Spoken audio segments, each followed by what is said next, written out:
오늘 하나님이 주시는 말씀 먼저 읽고 우리 말씀 나누도록 하겠습니다. 야고보서 1장 1절입니다. 같이 읽겠습니다. 시작.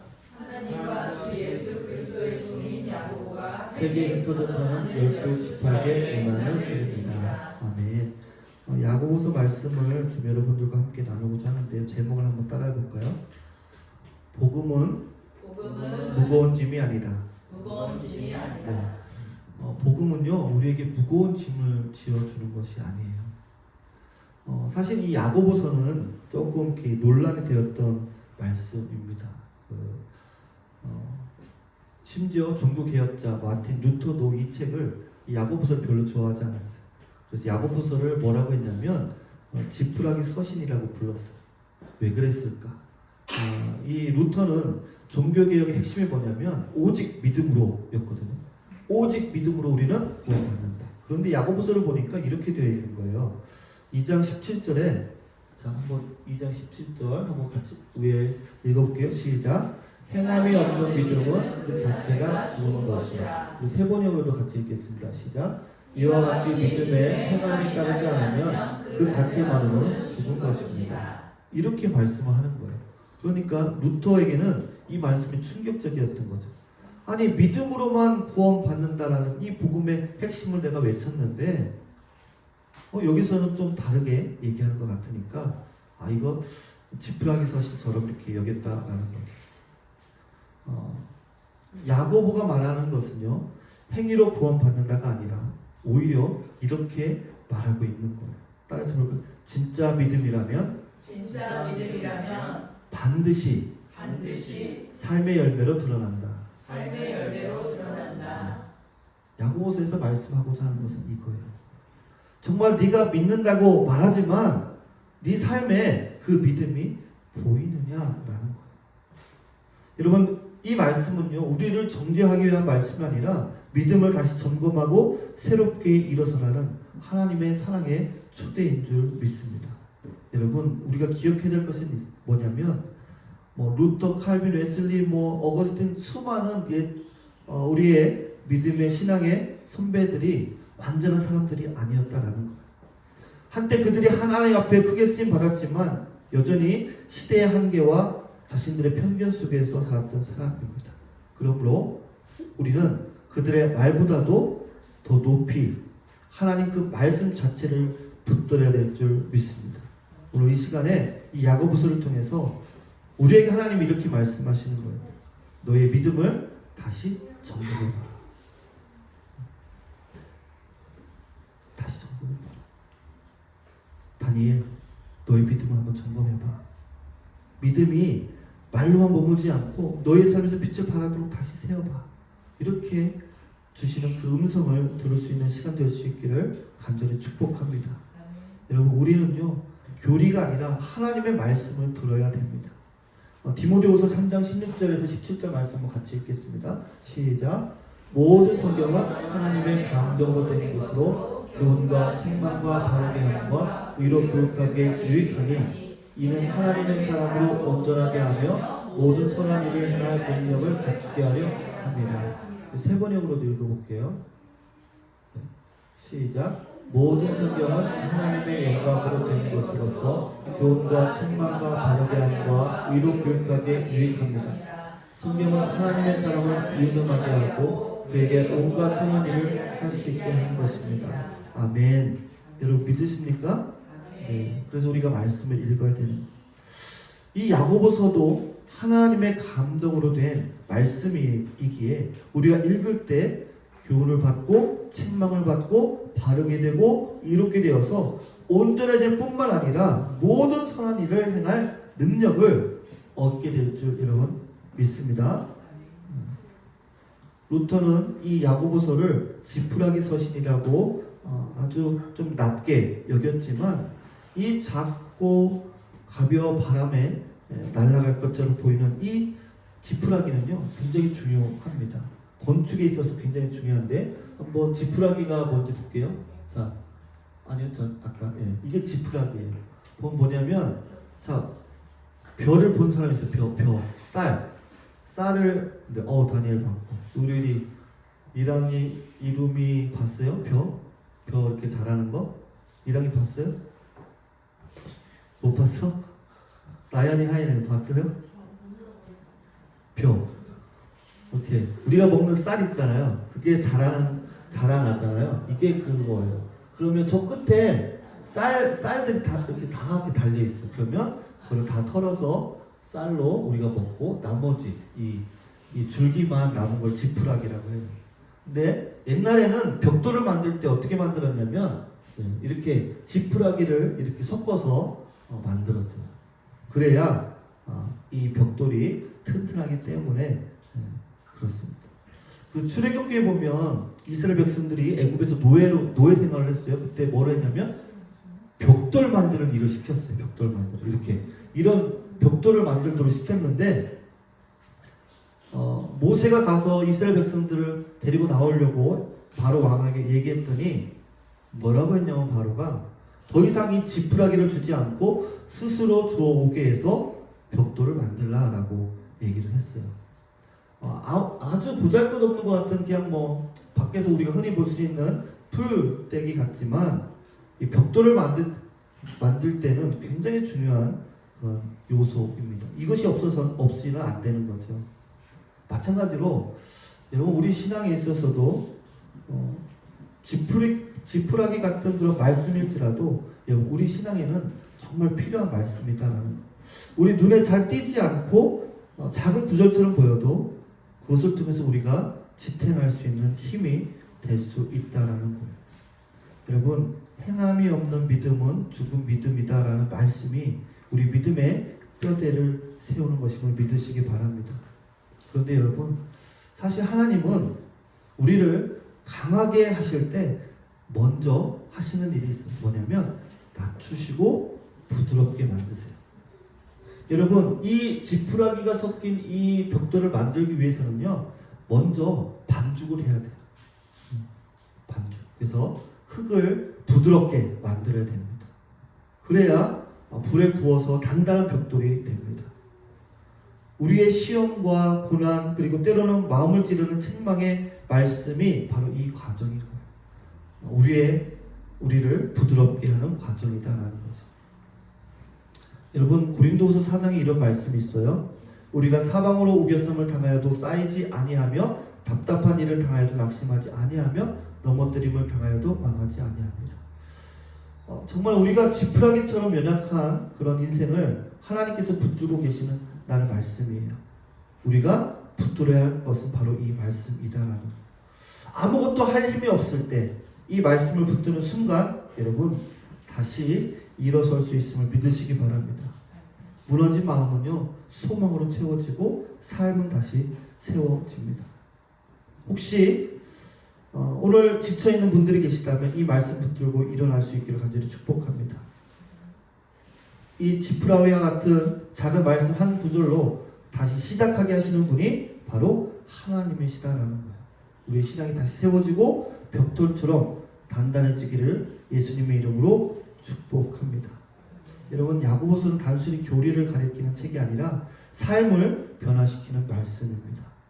이 말씀을 통해 여러분 다시 우리가 기도의 자리에 나가고 아까 이름이가 기도했던 것처럼 하나님의 말씀을 전하는 자로 설 수 있기를 간절히 축복합니다.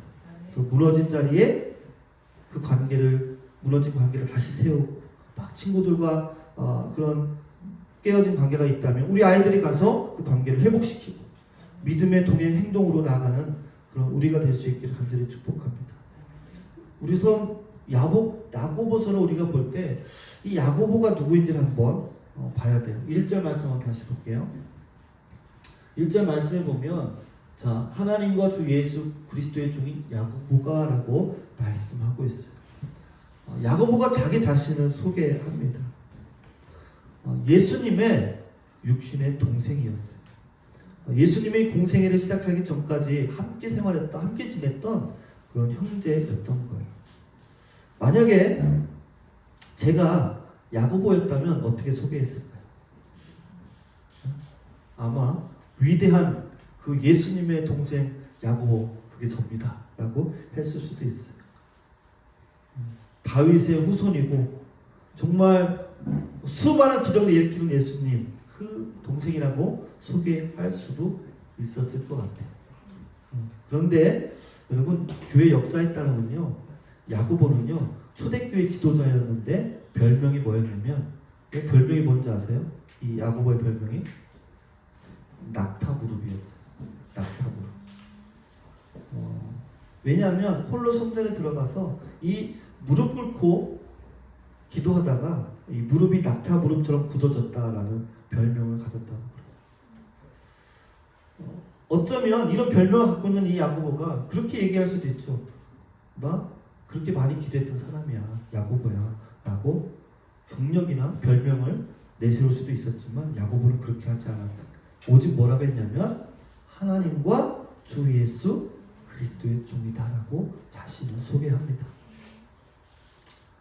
제가 만약에 제 형이 있다면, 없지만 있다면, 제 형이 만약에 대통령이야, 그러면 저를 뭐라고 자랑하겠어요? 대통령의 동생이니까 얼마나 그 친분을 자랑할 수가 있겠죠. 그런데 야고보는요 자신을 종이라고 합니다. 그런데 이 야고보는 어떤 사람이었냐면, 요한복음 7장 5절에 보면 이런 말씀이 있어요. 예수의 형제들까지도 예수를 믿지 않았기 때문에, 예수를 믿지 않던 사람이에요. 예수님의 형제들조차도 예수님을 믿지 않았어요. 그런데 마가복음 3장 21절에 뭐라고 되어 있냐면, 그가 미쳤다, 친족들이 그가 미쳤다라고 말하며 예수님을 데리고 왔다라고 기록합니다. 제가 한번 읽어드릴게요. 예수의 가족들이 예수가 미쳤다는 소문을 듣고서 그를 붙잡으러 나섰다. 여러분, 한때 예수를 믿지 않던 이 야고보, 이제 자신을 예수의 종이라고 고백한다라는 것은요 정말 놀라운 변화입니다. 더 나아가서 예수님의 또 다른 형제가 있어요. 야고보 말고 또 다른 형제가 있는데 누구냐면 유다입니다. 자, 예수님의 형제 야고보가 있고 또 누가 있다고요? 유다. 네. 유다서를 썼어요. 유다서에 보면 이 유다가 어떻게 하고 있냐면, 예수 그리스도의 종이며 야고보의 형제라고만 소개를 합니다. 여러분, 가족이잖아요. 다 서로 가족이면 더 잘 알잖아요. 우리 동생은 어떻고 우리 형은 어떻고 민낯을 다 알고 있는 그런 사이입니다. 그럼에도 불구하고 예수님의 형제들이요, 그분은 나의 주님, 나는 그분의 종이다라고 고백했다라고 하는 사실은요, 그들의 삶이 완전히 뒤바뀌었다라는 것을 보여주는 거예요. 그 변화의 결정적인 이유를 고린도전서 15장에서 설명을 하고 있어요.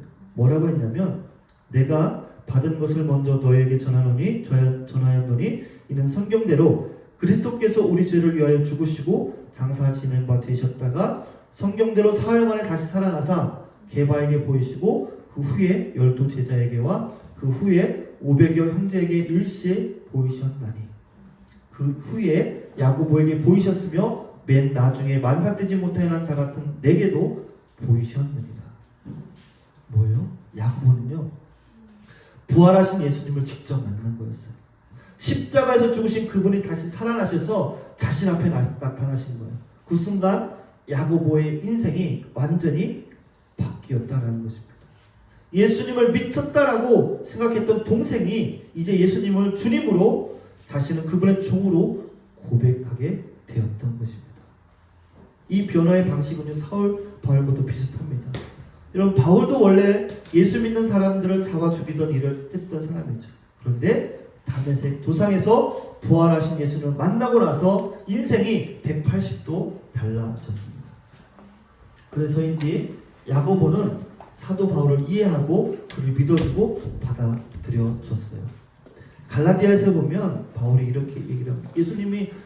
바울이 예수님을 믿고 나서 3년 만에 예루살렘으로 올라갑니다. 그러니까 베드로를 만났어요. 그런데 15일 동안 그와 지내고 있는데 만난 사도는 딱 한 사람, 이 야고보 한 사람이었어요. 그 이유를 사도행전 9장에서 보면 이렇게 나옵니다. 사울이 제자들과 사귀고자 했지만 모두 두려워하여 그의 제자됨을 믿지 않았다라는 거예요. 사도 바울이 제자들을 만나고 싶어 했는데 안 만나줬어요. 야고보만 만나줬어요. 왜요? 저 사람은 얼마 전까지 믿는 사람을 잡아 죽였던 사람 아니야? 아무도 믿어주지 않았던 거예요. 그런데 야고보만은 그를 만나줬어요. 왜요?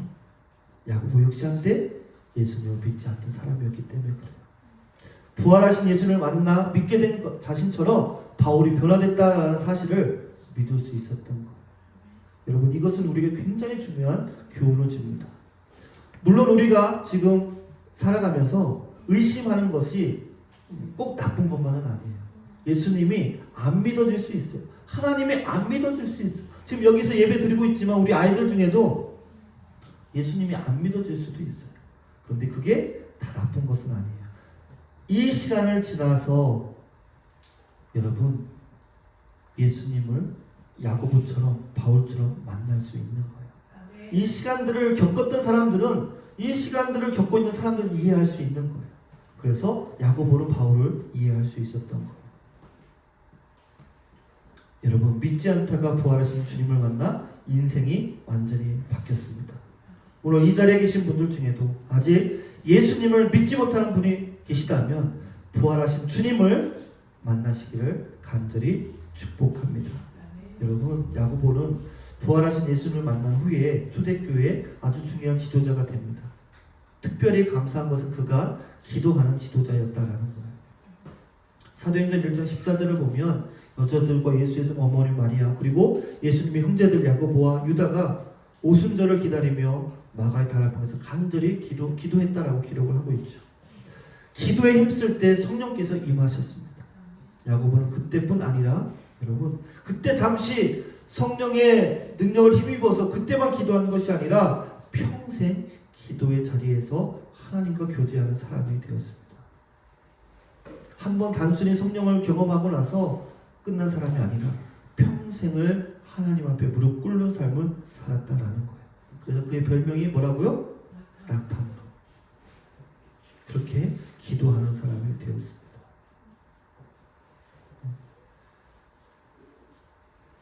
이 말씀을 읽으면서 옛날 생각이 나더라고요. 옛날에 신학교 다닐 때 그래, 우리 친구들도 있고 선배들도 많이 있잖아요. 그럼 하는 얘기가 그래, 이 야고보처럼 낙타무릎이 돼야지. 네. 누가 올해 어떤 얘기를 많이 했냐면 새벽 기도회를 하든 어떤 예배를 하든 누가 가장 마지막에 나오나, 누가 가장 오래 기도하고 마지막에 나오나, 그런 걸 시합했었어요. 그래서 기도 막 하다가 눈을 딱 뜨고 아무도 없으면 야, 오늘 내가 이겼다. 그렇게 했던 기억들이 납니다.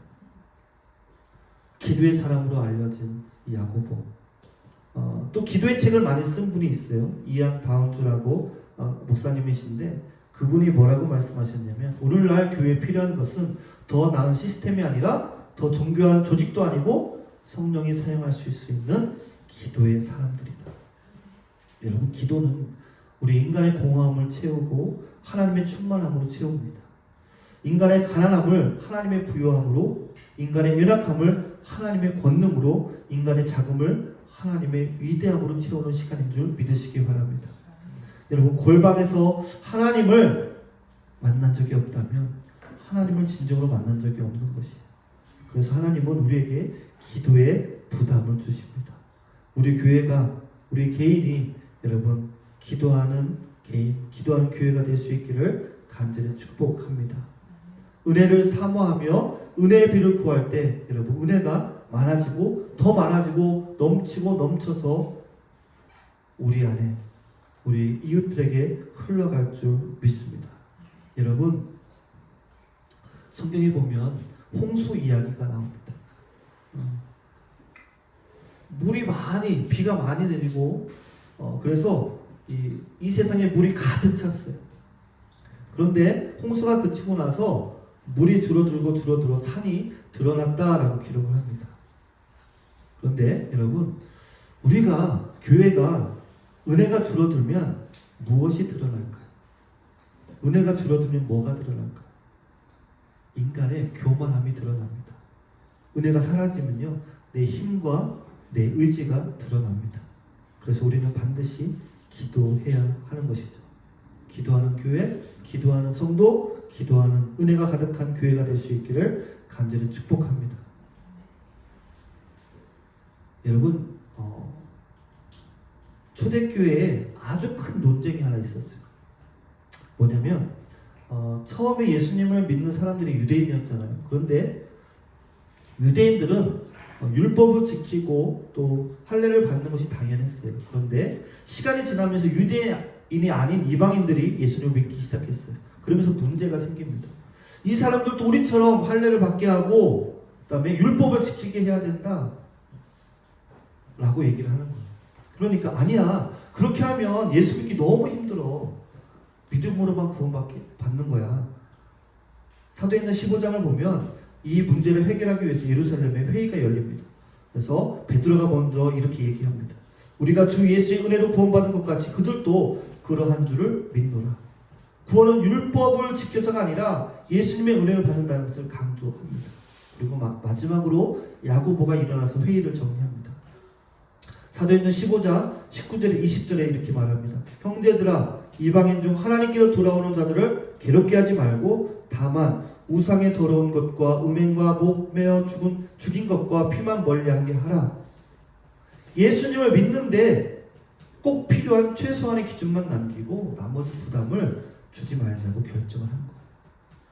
그래서 교회는 이렇게 선언합니다.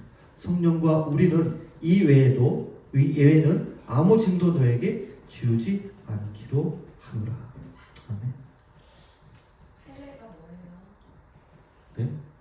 네, 할례는 남자 아이의 그 앞에 그 성기의 끝을 잘라내는 거예요. 네. 그래서 옛날에는 그거 할례라고 했었어요. 그것을 믿음의 징표로 그렇게 하도록 하나님이 말씀해 주셨었어요. 구원은 성경에 은혜로 받는다라고 말씀하고 있어요. 너희는 그 은혜에 의하여 믿음으로 말미암아 구원을 받았으니 이것은 너희에게서 난 것이 아니요 하나님의 선물이다라고 했어요. 우리가 뭔가를 잘해서가 아니라 뭔가를 잘 지켰기 때문이 아니라 예수님 때문에 우리가 구원을 받은 거예요. 그래서 갈라디아서 5장 1절에 보면 그리스도께서 우리를 자유롭게 하려고 자유로 주셨으니, 예수 믿는다는 것이 우리를 억압하고 율법에 얽매이려고 우리를 주신 것이 아니라 불필요한 무거운 짐에서 자유롭게 하기 위해서 주셨다라는 거예요. 그래서 형제로 비판하지 말고, 거칠 것이 형제 앞에 두지 말고, 친구들이 예수 믿기에 도와주고 방해하지 않는 그런 사람들이 되어야 되는 거죠. 야고보에 대해서 우리가 말씀을 나눴는데, 이제 야고보가 쓴 수신자, 야고보 편지를 썼는데 받는 사람이 있을 거 아니에요? 그 받는 사람에 대해서 한번 볼게요. 뭐라고 했냐면, 자, 한번 더 읽어볼게요. 시작. 하나님과 주 예수 그리스도의 종인 야고보가 세계에 흩어져 있는 지파에게 문안을 드립니다. 네. 흩어져 있는 12지파에게 문안하노라라고 기록이 되어 있어요. 흩어져 있는 사람들은 뭐를 얘기하냐면 박해로 인해서 다 삶의 터전에서 다 흩어진 사람들이에요. 그래서 주소가 불분명합니다. 삶은 불안정합니다. 야고보는 그들을 12지파라고 부릅니다. 이 호칭이 매우 중요한데, 단순히 혈통적 유대인에게 보낸 편지가 아니라 야고보서 2장 1절에 이렇게 말해요. 내 형제들아, 영광의 주 곧 우리 주 예수 그리스도에 대한 믿음을 너희가 가졌으니. 그러니까 예수 그리스도를 믿는 모든 사람에게 쓴 편지다라는 거예요. 신약에서는, 구약에서는 이 혈통이 굉장히 중요했어요. 그런데 신약에 와서는 예수 그리스도를 믿는 사람이 곧 새로운 이스라엘 영적 12지파가 되었다라는 것을 말씀하고 있어요. 성경은 더 이상 혈통적 유대인을 중심으로 보지 않아요. 하나님의 백성이 바뀌었다라는 거예요. 구약에서 혈통으로 태어난 이스라엘이 하나님의 백성이었는데, 신약에 와서는 예수님을 믿는 우리가 새로운 이스라엘이라는 거예요. 그래서 베드로전서 2장 9절에 뭐라고 되어 있냐면, 너희는 택하신 족속이요 왕같은 제사장들이요 거룩한 나라요 그의 소유가 된 백성이다라고 말씀하고 있어요. 우리가 하나님의 백성이다라고 말씀하고 있어요. 여러분, 예수님이요 뭐라고 말씀하셨냐면 마태복음 21장 43절에 하나님의 나라를 너에게서 빼앗아 그 나라에 열매 맺는 백성에게 주리라 라고 말씀하셨어요. 무슨 말이에요? 이스라엘에게서 하나님의 나라가 빼앗기고 이제 열매 맺는 백성인 우리에게 주어졌다라는 거예요. 사도 바울도 로마서 11장에 경고하는데 그들은 믿지 아니함으로 꺾이고 너희는 믿음으로 섰느니라. 높은 마음을 품지 말고 두려워하라 라고 말하고 있어요. 우리가 이스라엘이라고 말씀하고 있어요. 우리가 택하신 족속이라는 거예요. 왕같은 제사장이고 거룩한 나라고 하나님의 소유된 백성이라고 말합니다. 그러므로 교만하지 말고 하나님의 뜻대로 사는 삶을 날마다 선택해야 된다라고 말씀하고 있습니다. 따라서 볼까요? 나는 하나님의 거룩한 백성이다. 여러분, 우리가 두려운 마음이 있어야 됩니다. 하나님께서 원래 가지도 꺾으셨다면, 하나님의 뜻대로 살지 않아서 꺾으셨다면, 여러분 누구든지 어떤 부르심을 받았는지 우리는 우리 자신을 점검하며 살아가야 될 줄 믿습니다. 흩어져 있는 12지파라고 불렸는 얘기를 하고 있는데 흩어지다라가 여러분 디아스포라입니다. 디아스포라. 흩어졌다라는 거예요. 헬라어로는 씨앗을 의미하는 스포라에서 나온 말입니다. 씨가 뿌려지듯 흩어졌다라는 거예요. 여기서 태어난 우리 아이들도 있지만 한국에서 태어나서 또 이곳 캐나다까지 온 또 우리가 있죠. 하나님이 세계 곳곳에 이렇게 흩어주셨어요. 믿는 사람들. 그냥 우연히 우리가 이곳에 온 것이 아니라 우연히 우리가 이곳에 모인 것이 아니라 하나님이 뿌려서 이곳에 모이게 된 것이죠. 그래서 여러분이 다니고 있는 학교, 직장, 내가 사는 도시, 그것이 바로 하나님의 나를 심으신 사명지라는 것을 여러분 기억할 수 있기를 간절히 바랍니다. 비록 그곳이 내가 원하지 않는 곳일 수도 있어요. 내가 원하던 학교가 아닐 수도 있고 직장이 아닐 수도 있고 환경이 아닐 수도 있어요. 그렇지만 하나님이 나를 이곳에 있게 하신 것은 하나님의 뜻이 있다라는 거예요. 여러분, 예수님은 우리를 빛과 소금으로 부르셨어요. 그런데 소금은요, 뭉쳐있으면 제 역할을 하지 못해요. 뿌려야 맛을 냅니다. 여러분, 그래서 예수 믿는 사람들이 절대로 성경에서는 모여만 있으라고 하지 않아요. 흩어져서 제자를 삼으라고 말씀하십니다. 예수 잘 믿는 사람은 정말 좋은 대학 간다라고 말씀하지 않아요. 하나님은요, 그 사람에 맞게 이 대학도 가고 저 대학도 가고 저 직장도 다니고 저 일도 하고 다 사람마다 맞게 하나님이 다 흩어서 일하게 하십니다. 필요에 따라서. 왜요? 빛이 필요한 곳이 있기 때문에, 소금이 필요한 곳이 있기 때문에 우리를 그곳에 다 흩어주시는 거예요. 더 특별히 맛이 없는 그 국에 뭐를 넣어야 돼요? 소금을 넣어야 맛이 나잖아요. 그것처럼 힘들고 어려운 곳에 저와 여러분들을 보내시는 거예요. 왜요? 소금 역할을 하라고 하시는 거예요. 근데 사람들이 종종 이렇게 얘기합니다. 주님, 내가 뿌려진 것은 너무 영적으로 아니면 육적으로 힘들고 어둡고 믿음으로 살기가 너무 어렵습니다.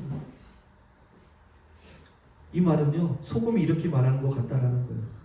이 국은 너무 싱거워서 못 들어가겠어요. 국이 싱거우니까 맛을 내라고 소금을 넣는 거잖아요. 안 들어가려고 하면 안 되는 것이죠.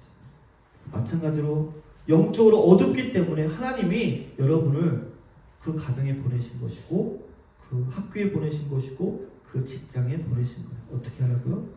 그것을 밝히라고, 그것을 변화시키라고, 빛과 소금으로 살라고 보내주신 거예요. 그것이 여러분의 사명입니다. 어두울수록 여러분 더 밝게 비추실 수 있기를 간절히 축복합니다. 하나님이 저와 여러분을 보내주신 거예요. 여러분, 믿지 않았던 야고보가 부활하신 주님을 만나 변화되었듯이 예수님을 만나는 시간이 되었으면 좋겠습니다. 오늘 이 시간